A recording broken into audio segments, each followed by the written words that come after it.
8h moins quart. Là, on attend. Bill s'en vient de remplir le truck de gaz. Puis on s'en va regarder nos spots. Il va nous montrer ça. On va aller scatter à distance, voir les chevreuils. Ça fait drôle de revenir ici. Il y a tellement eu d'histoires, d'émotions.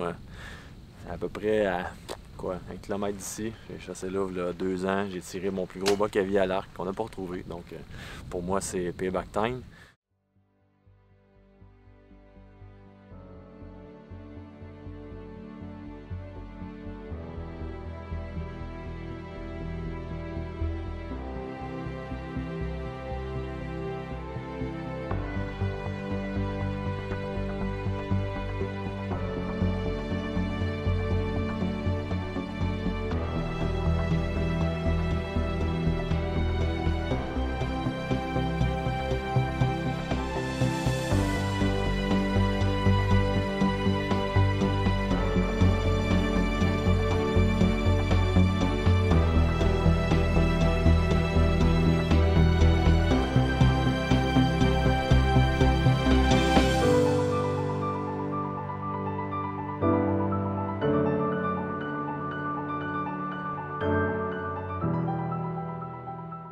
Kevin, you're going to be on the, tomorrow morning when y'all start hunting, you're going to be on the back side of this big hill. It's bottom ground. Okay. There's probably 1,200 acre field of cut beans. You're on the other side of the levee, the back side. It's all just flooded timber. That's where they bed. So we're going to get you in there in the morning. David, you're going to be over here. Yeah. It's about a 20 acre wood patch. They'll be out in this thick cornfield feeding. The neighbor on the other side of the road, that green stuff out there, is turnips he's got planted. Yeah. So, and feeding out there at night, come back in the morning. You, Raphael. No, Steve, you got Raphael. Get the fucking thing. Well, you're on top of the hill. We have big food plot on top of it. Go out the grassy knoll. So, just off the backside, there's a bunch of persimmon trees. Kick butt spot. Brand new spot. Just hung the stand this year, so hasn't even been hunted yet. Yeah, can't wait to be there, man. It'll be a good week. You're covered up with persimmons.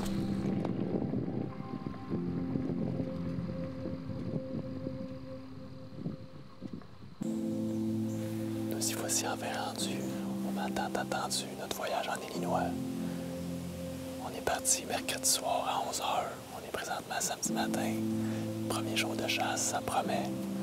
Moi pis Dave, hier, on est allé faire du scouting dans le champ de Blévin, qui se retrouve à être comme juste de l'autre côté de la butte que je chasse. Puis en arrière de moi, c'est le même champ qui se continue, mais beaucoup moins large. Ça fait comme un petit champ finalement qui est comme encastré entre la rivière et la butte où est-ce que je suis placé. Nous, on regardait un chevreuil qui était par l'autre côté de la butte. On a vu beaucoup de femelles sortir dans mon coin. Puis où est-ce que Dave chasse ce matin? On avait un gros buck. C'est notre target là, principal pour l'instant. Il y en a 2-3 autres, mais lui, c'est le plus gros. Puis il se promène sur toute le ridge sur laquelle je chasse aujourd'hui. Donc, on se garde les doigts croisés. Il chasse des femelles. On est le 4 novembre ce matin. On a des vents sud. On a peut-être 2 jours plus plates un peu à passer, soit aujourd'hui et demain. Après ça, on tombe avec des vents nord.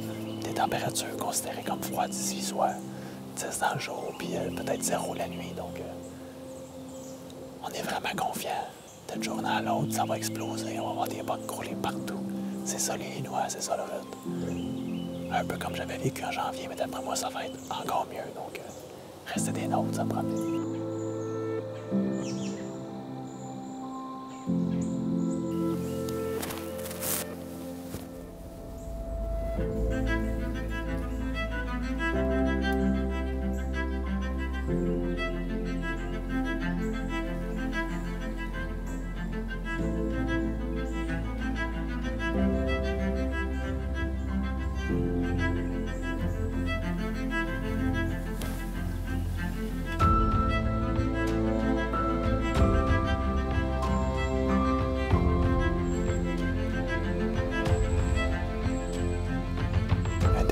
Tout assez tranquille.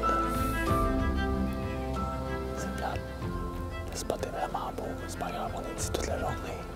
La seule chose que j'ai vue jusqu'à date, c'était un coyote marcher le champ, puis le train en bas de moi de l'autre en large. C'est sûr que c'est un petit peu moins bon, mais ça, c'est la réalité avec laquelle ils font face à tous les jours, les chevreuils ici, les coyotes. Il y en a pas mal, donc.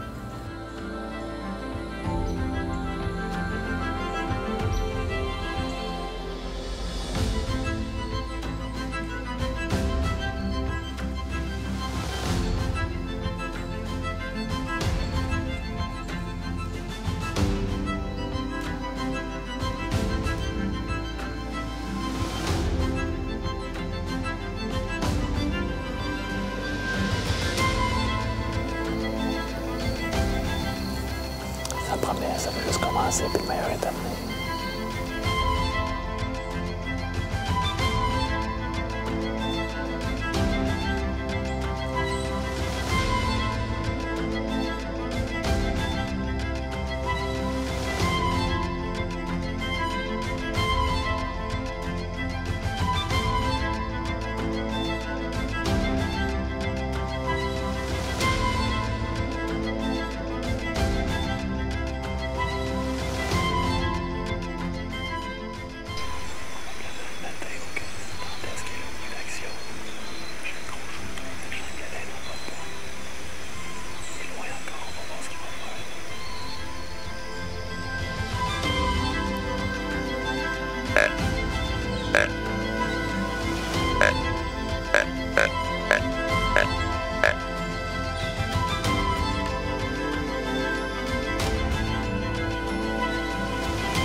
Probablement que je ne ferai pas la journée ici. Là.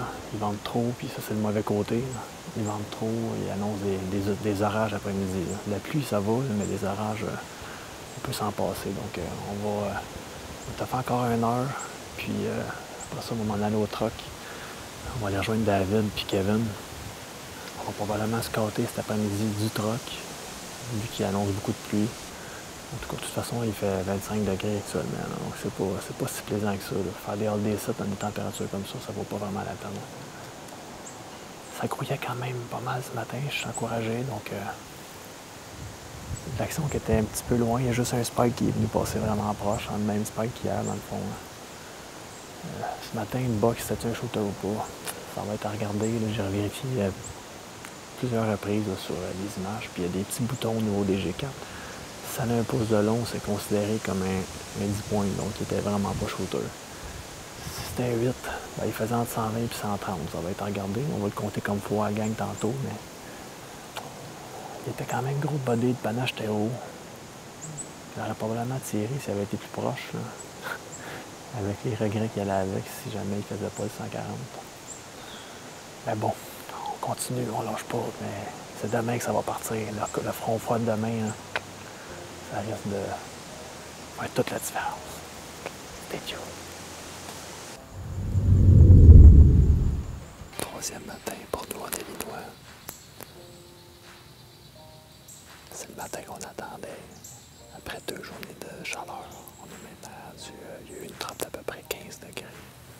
pendant la nuit. On a des vents nord pour le restant de la semaine. Hier, on est sorti du bois. On n'aurait pas dû, il faisait chaud, mais en bout de ligne, ça courait parce que ils sont pas tout à fait prêtes là, mais ils sont sur le bord de l'aide, puis les bucks chassaient, puis sortaient. On était capable d'avoir des bucks qui couraient après les femelles dans leur bed, qui vidaient toute la bête de femelles pour après ça courir après eux autres. Fait qu'on s'est dit qu'on aurait été mieux dans le bois que si dans le truck, là, évidemment. Il faisait 25 degrés avec des vents, c'était fou. Donc, ce qu'on va espérer, c'est que les bucks cruisent tout le long du ridge, d'un bout à l'autre comme ça, puis qu'ils me donnent des shots là, pendant qu'ils chassent ou qu'ils ont de la terre pour sentir si c'est des femelles qui ont passé. C'est une genre de gros entonnoir, mais il faut qu'ils se rendent jusqu'ici. Pour l'instant, l'action a l'air de se dérouler plus en avant. On s'assied, on attend. Ça peut se passer vite.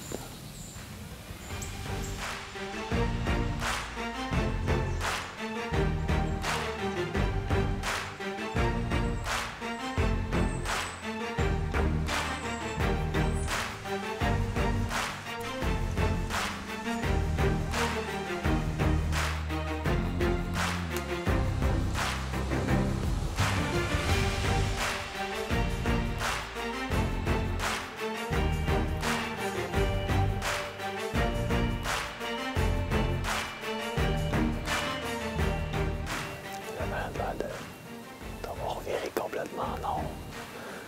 Il était nord-est une bonne partie de la journée. Ça va peut-être m'aider jamais les chameaux qui arrivent. Au moins, ils s'approchent plus proches que qu'est-ce qu'ils sont approchés au courant de la journée.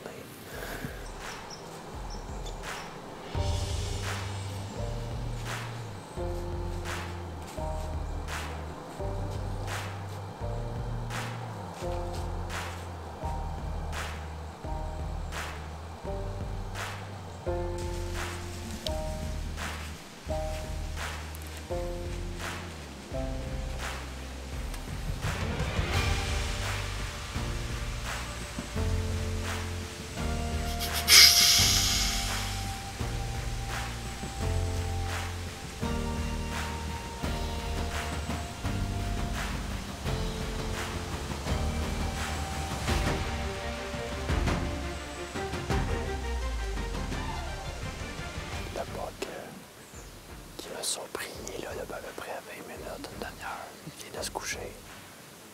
Environ 30 mètres en arrière de moi. Plus je le regarde, plus je me dis qu'il est trop petit. Bonne affaire que j'ai décidé de filmer plutôt que de le tirer. Au moins c'est le fun, ça m'a réveillé. J'étais tellement nervable. Comme je disais, c'est le danger de rien voir. Je sais que c'est dans une bonne place, c'est un entonnoir, mais dans les entonnoirs, on ne voit pas 30 chevreuils par jour. On en voit peut-être 3-4, mais à portée d'arc.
voulu, ça serait fait direct là. Il est venu me donner une shot à peu près à 15 mètres, mais puis je le regardais, puis il manque vraiment de masse, là. Il y avait une petite masse de rien. Il y avait une belle hauteur. Il n'y avait pas un gros spread. Donc, pas de masse, on dirait pas. C'est pas mal ça qu'on s'est dit, là. S'il y a de masse égale de bas en haut, mais une bonne masse, c'est un shooter. Celui-là, malgré le fait qu'il était bien cool, j'aurais payé une amende pour l'avoir tiré, donc c'est pour ça qu'en cas de doute, il faut toujours s'abstenir. j'ai pogné le shake. C'était un beau petit feeling que j'ai eu là, mais je suis immobile depuis à peu près 8 heures. Ben, depuis 5h30 le matin que je suis dans l'arbre. Puis que je bouge pas, puis que je vois rien. Puis toute cette attente-là, ben, elle aura valu la peine. Je me disais bien qu'il finirait par se lever et aller voir. Il y avait des femelles dans le champ de blé d'Inde. Mais, comme on peut voir, elles sont vraiment pas prêtes. Donc, on se rassoit pas, on attend. On espère qu'il y en ait un plus gros qui sorte. Il reste encore à peu près une demi-heure de chasse, c'est pas plus.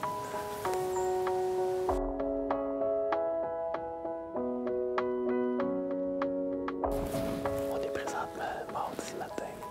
Nouveau setup. J'ai dû changer de place parce que les vents nord-est soufflaient mon vent directement sur le long du ridge. Installé un matin. Que ça fait une couple de fois que je regarde dans le stern sur mon téléphone cellulaire. Puis finalement, je me suis dit, c'est là, je vais aller le matin. Les vents nord-est poussent mon vent directement dans le champ là-bas. Puis tout ce qui va comme passer plus loin, ils se retrouvent être plus bas. Fait que mon vent devrait passer par-dessus eux autres. Bref, je me retrouve être positionné, je pense, au bon endroit. On a vu des bugs pas mal. De ce côté-là, il y a un gros bedding. De l'autre côté, il y a un gros bedding. S'ils veulent chercher à traverser, bien, ils n'ont pas le choix de passer où est-ce que je suis, moi. Entre les deux. Ça n'a l'air de rien, là. Je vois le chemin qui est juste là, mais des fois, c'est ces genres de spots-là qui sont comme pas exploités et qui peuvent payer. L'autre fois qu'on a squatté, on a vu qu'ils cherchaient à traverser ici. Puis là, le soleil en se levant, je vois que c'est bourré de trail là-dedans, là, fait que ça promet. On reste assis pour notre temps, on décide encore.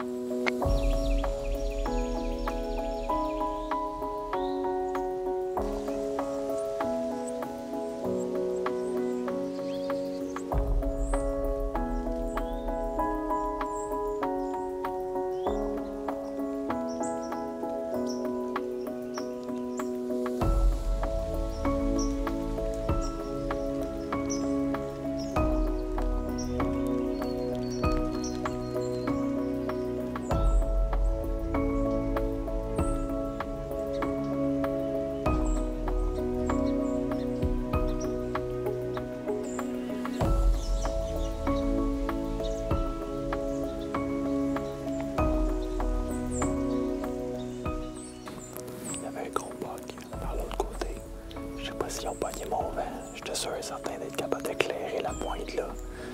Un méchant beau gros shooter. Il s'est en allant en montant là. Peut-être avoir la chance de le voir passer ici, un peu plus tard.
pourra appeler ça payback time pour moi.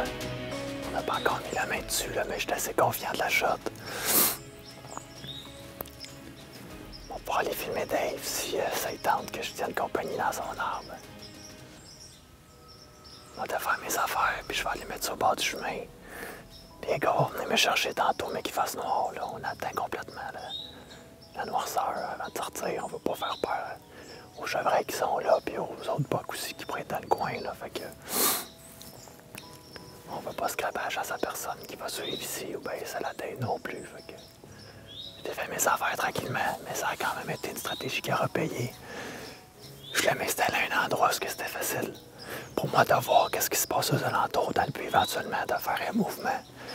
Soit de mettre un stand à une place que je les vois plus passer que d'autres. Mais ici, quand on a fait du scouting du truck, je voyais souvent du mouvement comme ça ici. C'était une belle option pour les vents nord-est. Ça communiquait comme entre les deux batches de bois. Puis aussi, de ce que j'ai pu voir en arrivant le matin, c'est qu'ils ont l'air d'emprunter ça pour ensuite descendre dans le corn en bas. Fait que c'était ça la stratégie. Puis là, lui, j'étais en train de texter avec Dave. Dave me disait, il y a un stud dans le champ avant toi. Mais là, au même moment que moi, je m'apprêtais à lui texter la même chose. Il y avait un stud qui s'en allait vers lui, mais finalement, il n'est pas venu vers lui. Il est comme viré de bord. Puis là, je me suis mis à le grunter en bas, bien entendu. Il s'est emmené en courant. Puis là, je l'ai vu au travers là-bas de la butte. J'ai regrunté encore, puis là, après ça, j'ai fait un snort wheeze. Là, il s'est emmené en courant, puis il cherchait. Mais comme je vous ai dit, quand je l'ai vu, là, il était tellement proche. Première chose que j'ai faite, j'ai pogné mon arc, j'ai placé sur record. Je savais pas qu'est-ce qu'il allait faire. Je pensais jamais qu'elle allait passer si proche. Il a fallu que je le tire au travers des branches qui sont là. J'avais peur qu'il s'en aille. Il était en plein downwind de moi. Il aurait pu me sentir à n'importe quel moment. Ils sont tellement primés à cet site là, en Illinois, là, c'est fou. Il n'y a pas beaucoup de femelles en chaleur. Puis là, il court à gauche et à droite. J'avais pas eu beaucoup d'actions de route jusqu'à date. J'avais laissé passer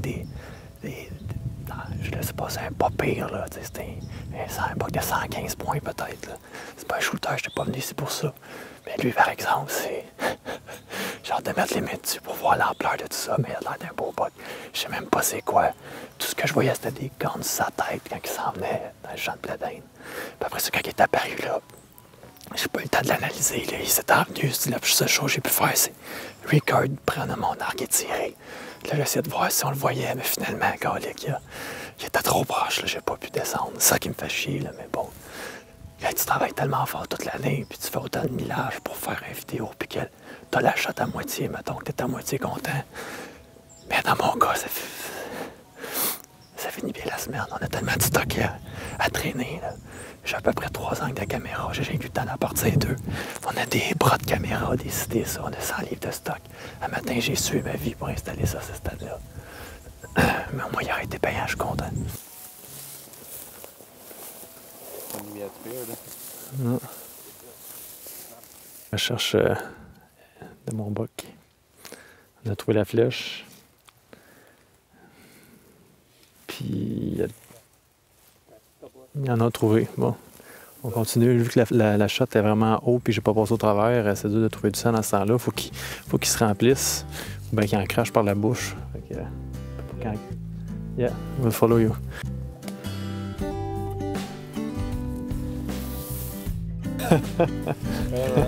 Hey man, when they're bleeding like that, it's kind of yeah.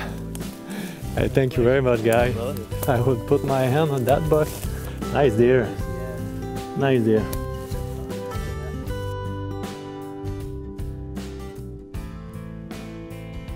Bon, ben nous voici rendus le lendemain de ma chasse qui s'est avérée fructueuse au point de vue gibier, mais fructueuse au niveau du cadrage du film, mais ça, c'est une autre histoire. Ceux qui ont déjà essayé de s'auto-filmer peuvent sûrement comprendre la situation, surtout en plus en pleine période de rut. C'était pas évident. J'ai dû prendre une décision, puis le chasseur en moi a pris définitivement le dessus sur le caméraman. Mais bon, c'est pas grave. Je suis quand même très content. Un beau sapointe, beaucoup de masse, un beau buck de l'Illinois que j'ai été capable de ramener avec un grand snort wheeze de l'action comme on voit dans les films en temps normal du Midwest américain. Donc, c'était vraiment une très belle expérience avec Campbell Whitetail Outfitter. Les gars ici sont super sympathiques. Il nous reste maintenant Dave à taguer On se lance là-dessus dans les prochains jours. Je l'accompagne jusqu'à la fin du voyage, jusqu'à ce qu'il soit capable de mettre une flèche dans un beau buck. Donc, c'est ça, Arcmagnac. Et comme a dit un grand président américain, peut-être pas si grand que ça finalement, mais la phrase paraît bien quand on l'a dit à notre manière, c'est « Make one thing great again ». Telle est notre mission, mais regardez, la chasse à l'arc, c'est ça, c'est de l'adrénaline pure à 100%. Quand on tire, il y a beaucoup de frustration, c'est sûr et certain, mais quand ça marche, maudit que c'est le fun. Donc, yes, ça continue avec nous en Illinois, Arcmagnac 2017. Merci la gang.